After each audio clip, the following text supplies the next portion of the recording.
that, how we honor service can be in different ways. Some it's a card, some it's a thank you for your service. For some, it's knowing that there's someone there that may have your back, even when you may not know it. And a blanket, a quilt, is something warm to hold over you, regardless of what you're going through, that may be going on now or in the future. It is important, especially in ways we may not always know. So today, we're here to celebrate that, to celebrate what everyone is doing and how, as a community, either in one county, next door neighbor, or across the entire state, how we impact and how we save and work with the veterans in our community, serve them and their families. So without further ado, I would like to introduce Pat LaMarche.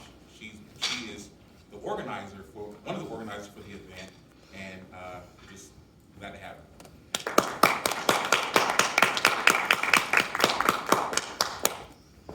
Thank you, James. I have so much respect for James. He's just fantastic. I used to be the operations manager at Carlisle Cares. For the better part of a decade, I ran shelters in Cumberland County. And I have a few things about running shelters that I'd like to talk about today, because veterans are the backbone of shelters. And a lot of people, I don't think people understand, like, when you're running a shelter, the easiest people to get housed are veterans. They have the most opportunity to get a better situation of any of the unhoused people. And that's wonderful, because we as a society owe a debt to our veterans. But at the same time, we're stealing the heroes out of the shelters.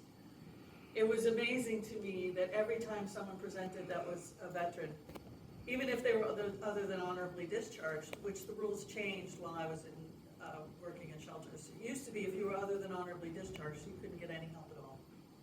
And that changed while I was working with veterans. And I was so grateful, because many of these people were other than honorably discharged because of drug use or because of different PTSD issues that they developed as in the military.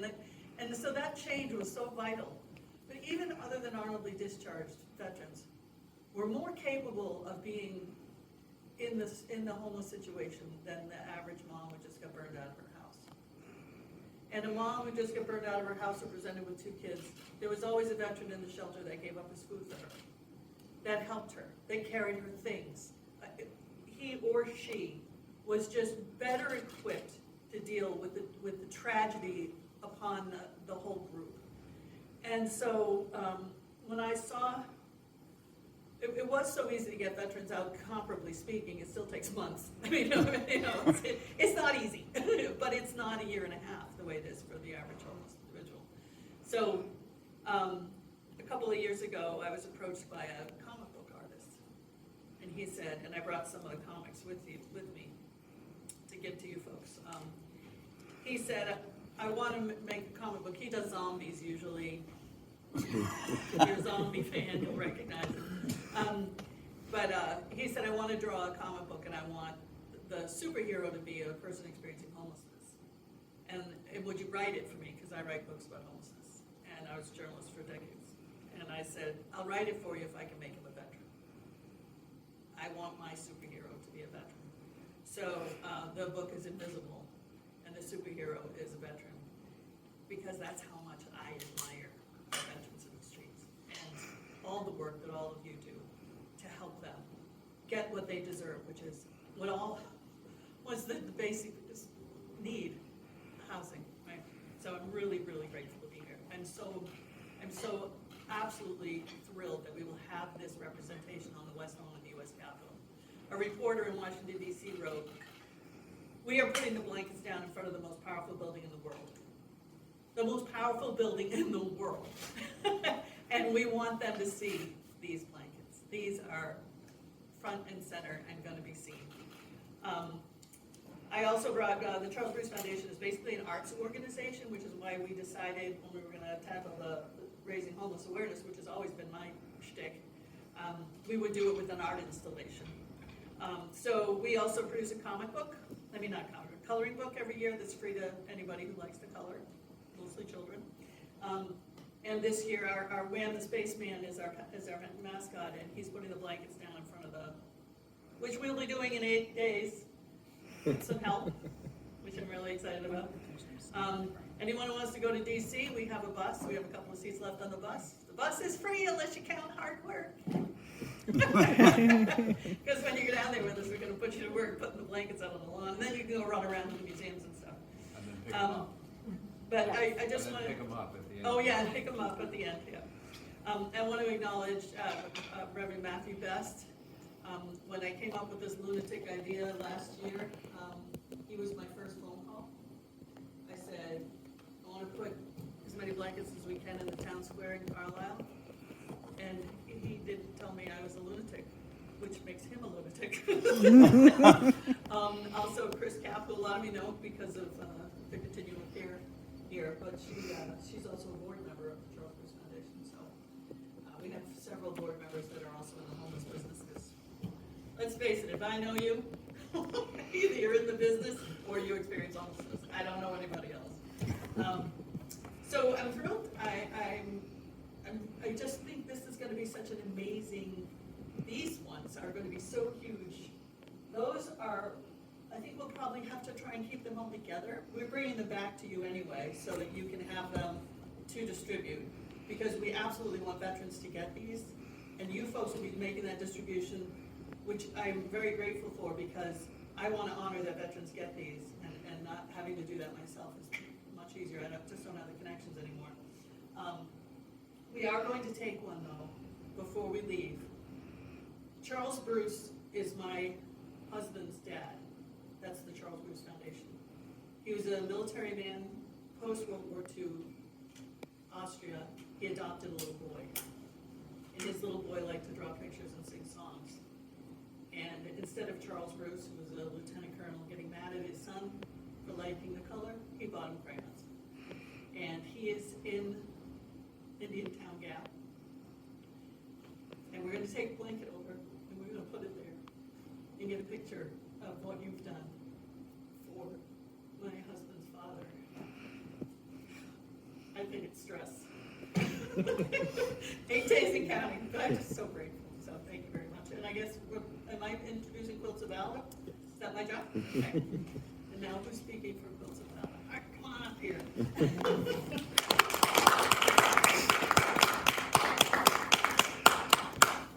Well, thank you, Pat. My name is Jo Garvin, and I am a Quilts of Valor volunteer for the state of Pennsylvania. I am a group leader for Middletown Peacemakers QOV group, who meets the first Friday of each month to make a quilt, to make the big quilt tops and pillowcases. Quilts of Valor Foundation's mission: to cover service members and veterans touched by war with comforting and healing quilts of valor. In 2003, a quilter named Catherine Roberts started a movement that became Quilts of Valor when her son was deployed to Iraq. Catherine lived in Maryland at the time, drove to Walter Reed Hospital, and asked Chaplain Callerson to give a completed quilt to a wounded soldier. Well, the chaplain blessed it and did as she requested. She gathered her quilter friends, made quilts, and sent them overseas to Germany, Iraq, and Afghanistan to cover the wounded. The number of quilts made since 2011 has now reached 333,690. Wow. There are 370 groups in the country, 20 groups in the state of Pennsylvania, and over 10,000 volunteer members. We purchase fabric and batting with donations, and for us, making the quilt is a labor of love. A Quilt of Valor is not just a charity quilt. It consists of 3 layers of fabric: the top, filler or batting, and backing, which amounts to about 16 yards of fabric and 8 yards of cotton batting. We stitch together these 3 layers with thread. It's an expression of gratitude meant to thank service members and veterans. And when we thank them and we have a ceremony, we welcome them home and thank them for their service. We give them a pillowcase to keep the quilt, they would, and give them a certificate. Anyone can nominate someone to receive a quilt in our state or any state in the nation. by going to the Quilts of Valor Foundation website, QOVF.org. Each state has a coordinator who receives this information and forwards it to a group leader in the area where the recipient lives. The group leader contacts the recipient and nominator to make arrangements to conduct an award ceremony. It is an award, it is not a gift, it is not a birthday present, it is not a gift, it is an award. The quilts you see up front here, there's one from the Lancaster Red Rose Group, and Vicki Bowman is the group leader. There are 3 from TLC, Stars and Stripes, which is a fabric shop in Middletown, and the group leader of that group is Pat Carnes. And then we have 2 from our group, the Middletown Peacemakers Group,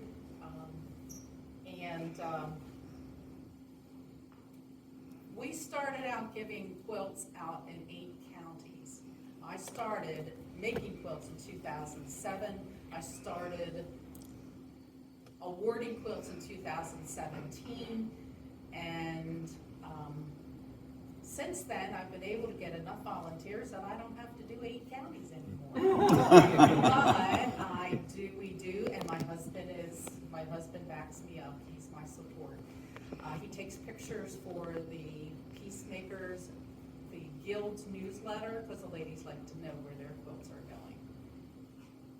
So are there any questions, anything that I haven't covered? Okay.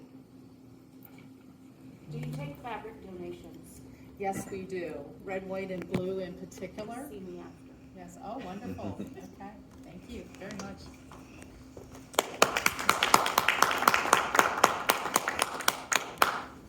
And next up, we have Blankets of Honor and their CEO, Manny. Thank you. Well, my name is Manny Kuhn, and I'm the CEO of Blankets of Honor. And before I start and tell you the endeavor of Blankets of Honor, I got to tell you where it all came from. Quilts of Valor. I was sitting in a restaurant at Hess in Elizabethtown, and I'm going to make this quick because I know there's a time hack here. But I was sitting in a little restaurant, and I was talking about my military life, and a couple came up to me. And they said, "You serve, sir?" And I said, "Yes." And so they said, "Hey, we'd like to get you this Quilt of Valor." And I was all like, yeah, okay, whatever. I don't believe everything I've done for the love of this country. And I don't believe I earned anything but that, for the love of this country. So I was given this beautiful Quilt of Valor. And as I got home, I cried, because it meant so much to me that they had this love. So moving forward, I went to the wife, took out a credit card, and I said, "I'm going to buy blankets. I know it's not going to be as good as theirs. We're going to pray over them. We're going to ask God to cover them and keep them safe.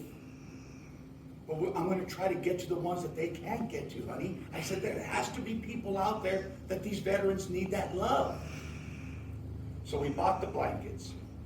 And I was very stringent on because people wanted to donate. You know how the donations come. People do love these vets.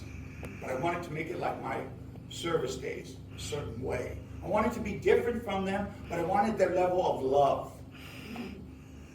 So I went out and bought some blankets. I'm getting different things in, and when I found the right ones, the credit card bill was about $7,000. And the wife came up to me and said, "What is this?"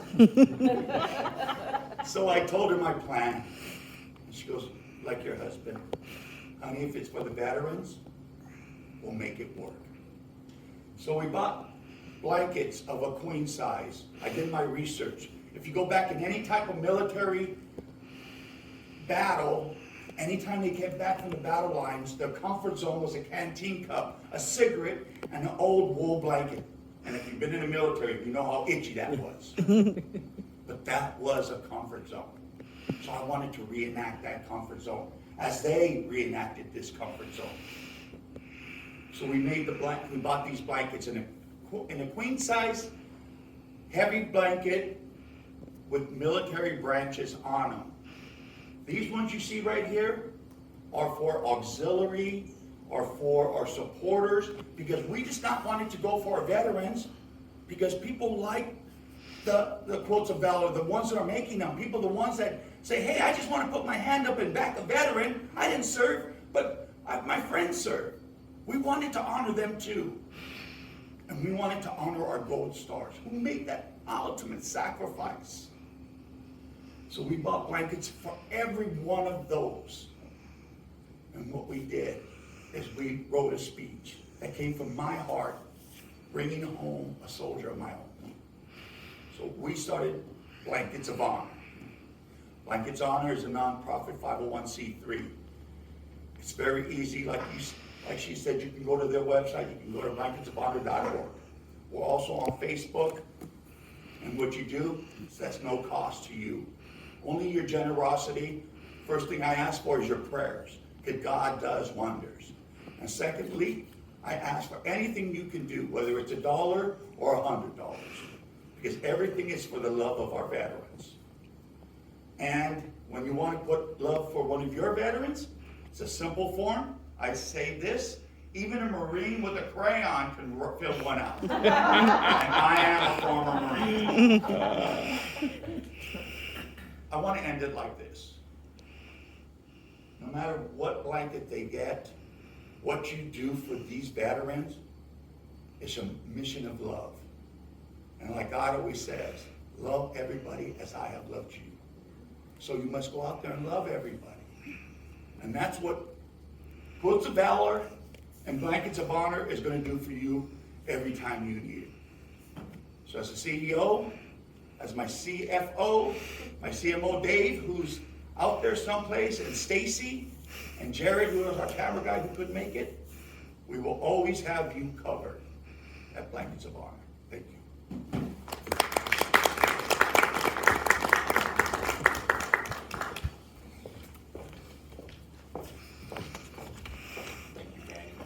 Finally, I would like to introduce the PA Department of Military and Veterans Affairs Director of Programs, Integration, Reentry and Outreach, Joe Marshall. Wow, is all I can say. I mean, the passion that you bring, Danny, Joe, thank you for the work that you're doing out in the community, the work that you're doing to make a difference in veterans' lives. So what we've, at the Department of Military and Veterans Affairs, what we've tried to do through PA Vet Connect is get down in the community and meet the needs of our veterans and their families where they are. Whether it's working with our county directors of Veterans Affairs, our veteran service officers that are working for the veteran service organizations, or most importantly, working with nonprofit organizations such as yourselves to meet those needs.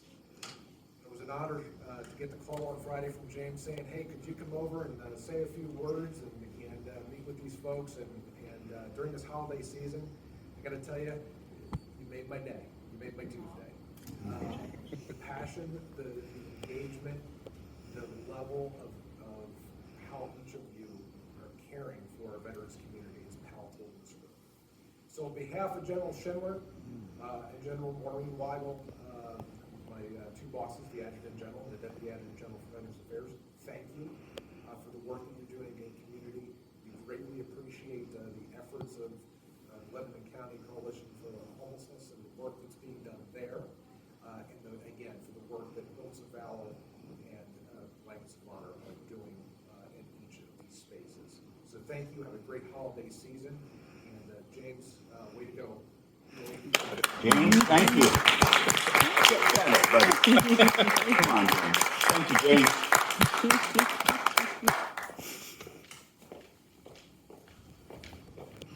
Thank you everyone for coming out today. It's cold.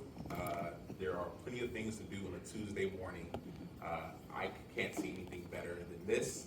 And I know the work that everyone is doing in this room, even those who were not introduced, it is impactful to families we don't even think about. So once again, thank you for coming out. And we have time, and look at the blankets, talk amongst ourselves, and let's just enjoy each other's company. Thank you.